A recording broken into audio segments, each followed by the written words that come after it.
मजलिस इत्तेहादुल मुस्लिमीन की final list आ चुकी है। मजलिस इत्तेहादुल मुस्लिमीन जुबली हिल्स से भी जो है अपना एक उम्मीदवार खड़ा करी है, राजेंद्र नगर से भी एक अपना उम्मीदवार खड़ा करी है।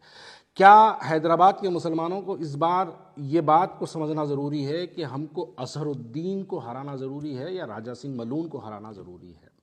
इस बात का जवाब आपको नहीं मिलेगा, लेकिन इसका जवाब आपको यकीनन मिलेगा।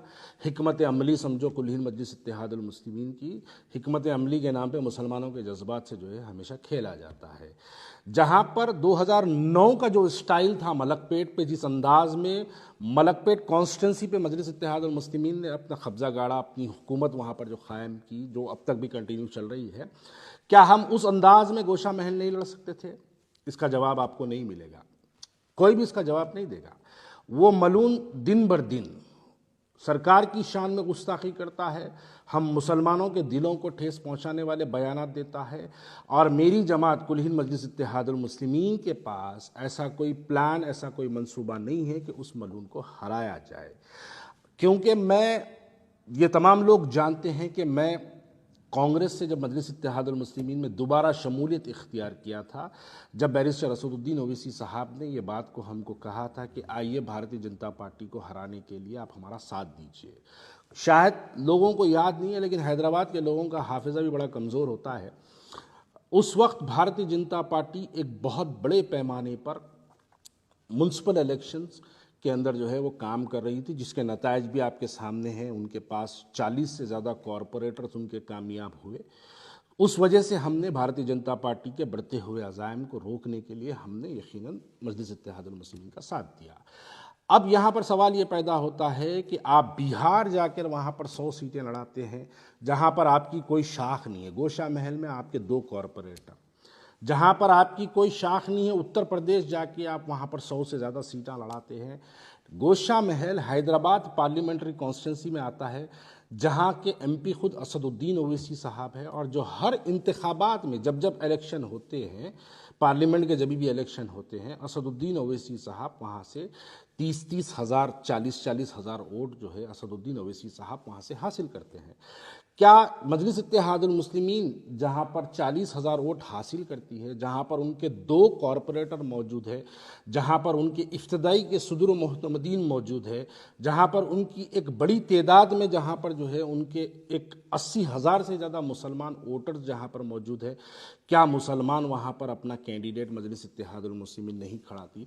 इसका जवाब आपको दूसरी जानिब से ये मिलेगा, ये कहेंगे कि नहीं, हिकमत अमली समझो, हम टीआरएस या कांग्रेस की तायद में अपने कैंडिडेट का ऐलान करते हैं। हमने माजी में भी देख लिया कि आपने इससे पहले मुकेश गौड़ की तायद की, वो भी हार गया। इससे पहले आपने टीआरएस की तायद की, वो भी हार गया। इस मरतबा बीआरएस की तायद करेंगे, वो भी हारेगा। आपके पास कोई मंसूबा नहीं है। क्यों? ऐसी क्या बात है जो राजा सिंह को जो है आप इतनी शिद्दत से मोहब्बत करते हैं कि उसको आप बार बार कामयाब कराना चाहते हैं? अब मैं वाज़े तौर पे कह दूं, आने वाले पार्लियामेंट इलेक्शन में आप देख लीजिए, उस मलून को भारतीय जनता पार्टी का कैंडिडेट बनाया जाएगा पार्लियामेंट इलेक्शंस के लिए हैदराबाद के।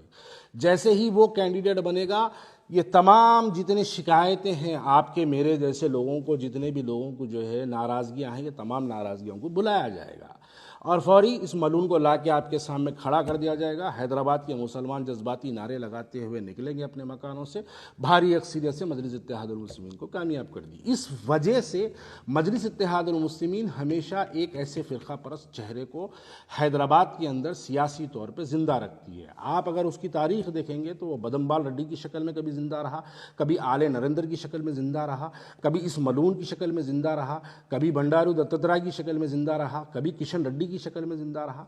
तो ये हमेशा इस तरीके से मजलिस इत्तेहादुल मुस्लिमीन एक अपने फ़िरका परस्त चेहरे को जिंदा रखती है। अरे हमने बाइकल्ला के अंदर, महाराष्ट्र के जब इलेक्शन हुए, बाइकल्ला के अंदर 25 हज़ार वोट लेके हैदराबाद, 25 हज़ार वोट लेके बाइकल्ला से वारिस पठान वहाँ से जो है एमएलए मुंतखब हो गया।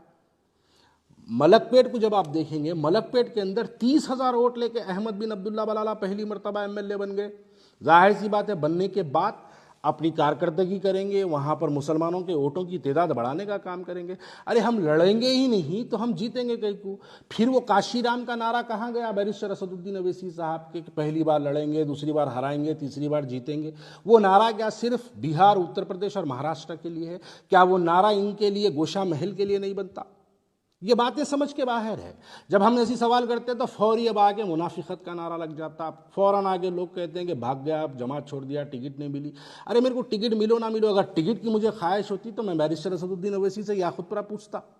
अगर मेरे को एमएलए बनने की ख्वाहिश होती तो मैं बैरिस्टर असदुद्दीन अवैसी से चंद्रायन गुप्ता पूछता। अगर मुझे एमएलए बनने की ख्वाहिश होती तो मैं बैरिस्टर असदुद्दीन से चार मीनार पूछता। मैं क्यों बैरिस्टर असदुद्दीन अवैसी साहब से मैंने क्यों गोशा महल पूछा? मैंने उनसे गोशा महल इसलिए पूछा कि उस मलून को उसकी भाषा में, उसकी ज़बान में जिस तरीके से आप वो हमारे दिलों को तकलीफ पहुंचाता है। सियासी जमहूरियत है, जमहूरियत में हमको मौका मिलता है, मौके के तहत हम जाके उसको उसकी भाषा में ज़बान देते और मुसलमानों के इत्तेहाद का मुजाहरा करके हम उसको बता के आते। लेकिन नहीं, उसको सियासी तौर पे ज़िंदा रखना है, इस वास्ते वहाँ पर उसको कामयाब होने के लिए फ्री वॉक दिया जाता है। 3 इलेक्शन में उसको फ्री वॉक दिया था। आप सवाल करिए बैरिस्टर असदुद्दीन अवैसी साहब के पास कि क्या मनसूबा है बैरिस्टर असदुद्दीन अवैसी साहब के पास राजा सिंह को जो है गोशा महल से रोकने के लिए? कोई जवाब नहीं मिलेगा आपको उसका। अरे ठीक है, आपको अगर ख्वाजा बिलाल का चेहरा पसंद नहीं है, आपको ख्वाजा बिलाल का अगर जो है ज़ुबान पसंद नहीं है, माजी में ख्वाजा बिलाल ने बहुत सारे मजलिस इत्तेहादुल मुस्लिमीन के खिलाफ बयानात दिए हैं, अगर इस बुनियाद पे ख्वाजा बिलाल आपको पसंद नहीं है तो आपके पास जो पसंदीदा चेहरे बहुत से हैं जिनके चेहरों को देख के आप मुस्कुराते हैं, उसमें से कोई एक चेहरे को लेके आके गोशा महल दे देना था। वो मुसलमान को खड़ा करना था वहाँ पर, आप मुसलमान को वहाँ पे खड़ा करके आप उसकी तायीद करना था।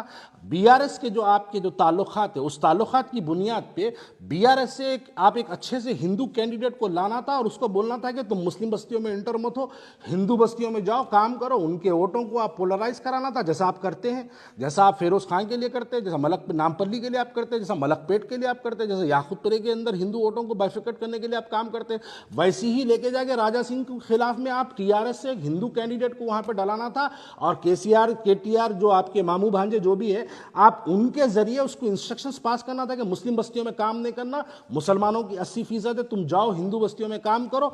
असदुद्दीन अवैसी साहब निकल के अगर गोशा महल में मुसलमान बस्तियों में 80,000 वोटरों के दरमियान में अगर फिर के असदुद्दीन अवैसी साहब पैदल दौरे कर करके अगर मुसलमानों को वहां पे जो है बेदार करते, 80,000 में अगर 55,000 भी मुसलमान अगर निकल के अगर मुस्लिम कैंडिडेट को वोट दे दिया तो मैं ये सवाल हैदराबाद की आवाम के लिए छोड़ता हूं, क्या ये मलून हारता नहीं सकता था? अरे जाती पैसा हम लगा देते, लोगों से चंदा मंग के लेके जाके गोशा महल लड़ा देते अगर आप किसी मुसलमान को देते। मैं अपनी जात के तौर पे अल्लाह के फजलो करम से चंदे की जरूरत नहीं है, मैं अपनी जात से 2-4-8 करोड़ लगाता, गोशा महल उसके वो मलून के खिलाफ में इलेक्शन लड़ता और ये बताता कि उसको मुसलमानों का इत्तेहाद ये होता है। लेकिन इसका कोई प्लान नहीं है आपके पास। अब उसकी आप तैयारी कर रहे हैं, उसको लोकसभा में लाने की तैयारी है, इस वजह से उसको वहां पे फ्री वॉक दिया जा रहा है। और ऐसी जमात के साथ रहना मैं नहीं समझता मेरे लिए जो है काबिल फ़ख्र हो। इसलिए इस बुनियाद पर मैं आज मजलिस इत्तेहादुल मुस्लिमीन से दस्तबरदारी का ऐलान करता हूँ, मैं मजलिस इत्तेहादुल मुस्लिमीन छोड़ने का ऐलान करता हूँ। आगे मैं क्या करूँगा, किसके साथ जाऊँगा भी या नहीं जाऊँगा, या सियासत में रहूँगा या नहीं रहूँगा तो किसके साथ रहूँगा, इसका ऐलान मैं सोशल मीडिया, प्रिंट मीडिया के ज़रिए मैं हमारे लोगों तक पहुंचाते रहूँगा।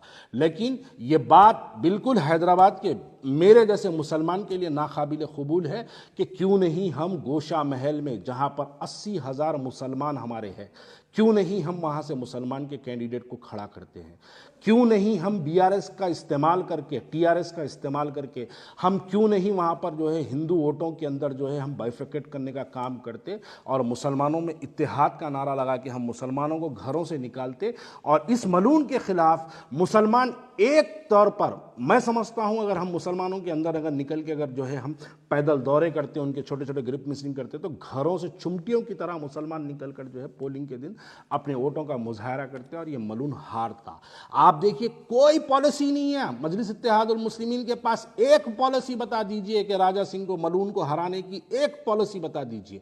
नहीं, उसको सियासी तौर पर जिंदा रखना चाहते हैं और ऐसी जमात जो इस गुस्ताखे रसूल को जिंदा रखना चाहते हैं, बखुदा ऐसी जमात के साथ मैं रहना मुनासिब नहीं समझता हूं। इसलिए आज मैं कुल-हिंद मजलिस इत्तेहादुल मुस्लिमीन से अपना दस्तबरदारी का ऐलान करता हूं। शुक्रिया बहुत बहुत।